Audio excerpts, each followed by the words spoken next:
गुरमीत राम रहीम को फिर से पैरोल मिल गई है। गुरमीत राम रहीम को 40 दिन की पैरोल मिली है। सिरसा के डेरा सच्चा सौदा में गुरमीत राम रहीम रहेगा। वाह क्या सीन है। तो भैया देखा, कल राम रहीम को 15वीं बार पैरोल मिल गई, वो भी पूरे 40 दिनों के लिए। तो लल्लन भैया इसमें चौंकने की क्या बात है, क्योंकि आजकल बिहार में 20-20 हजार रुपए में लड़कियां मिल रही हैं, तो इस ऑफर का लाभ इनको तो मिलना ही चाहिए। लल्लन भैया कभी कभी तो मुझे लगता है कि राम रहीम जेल में नहीं बल्कि अपने पापा की ससुराल में रहता है, क्योंकि गजब व्यवस्था है। इतनी जल्दी जल्दी तो परदेश में कमाने वाले लोग अपने घर भी नहीं आते, जितनी जल्दी जल्दी ये लब चार्जर वाले बाबा जेल से बाहर आ जाते हैं। बताओ, साइंटिस्टों से ज्यादा तो रेपिस्टों के मजे हैं।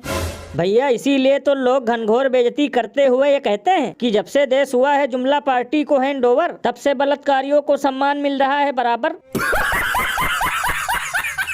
थोड़ी मर्यादा रखिए। और भैया मुझे कल से सबसे ज्यादा गाली तो इन धर्म के ठेकेदारों को देने का मन कर रहा है, जो बांग्लादेश और शाहरुख खान पे कौवे की तरह काँव काँव कर रहे थे, लेकिन राम रहीम के पेरोल पर ऐसे खामोश हैं जैसे कि ये इनका फूफा हो। बताओ, एक तरफ लोग न्याय के लिए लड़ रहे हैं और दूसरी तरफ ऐसे लोगों को खुला छोड़ दिया गया। लल्लन भैया इसीलिए तो इन्हें दोगला कहा जाता है, क्योंकि दूसरे देश के हिंदुओं के लिए है इनके पास सॉल्यूशन, और जब खुद के देश की बारी आती है तो होने लगता है लूज मोशन।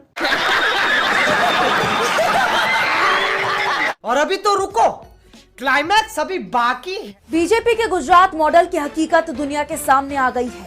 डबल इंजन सरकार की पोल हर राज्य में खुलती दिखाई दे रही है। गांधीनगर में बीजेपी सरकार पिला रही है गंदा पानी। 130 से ज्यादा लोग हुए बीमार, अस्पताल में भर्ती।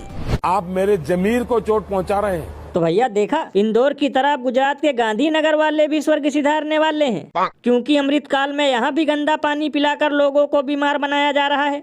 तब तो लल्लन भैया ये सब देखकर पाकिस्तान भी हम पे हंस रहा होगा, क्योंकि पानी उनका बंद हुआ था और लोग मर रहे हैं यहाँ। लल्लन भैया अभी तक मैं सोचता था कि केवल यूपी और बिहार वाले ही ठगे गए हैं, लेकिन ये तो अब पता चला कि गुजरात मॉडल तो युगांडा से भी ज्यादा बेकार है, क्योंकि बीरबल की खिचड़ी के जमाने से यहाँ बीजेपी की सरकार होने के बावजूद भी लोगों को पीने के लिए शुद्ध पानी नहीं मिल रहा।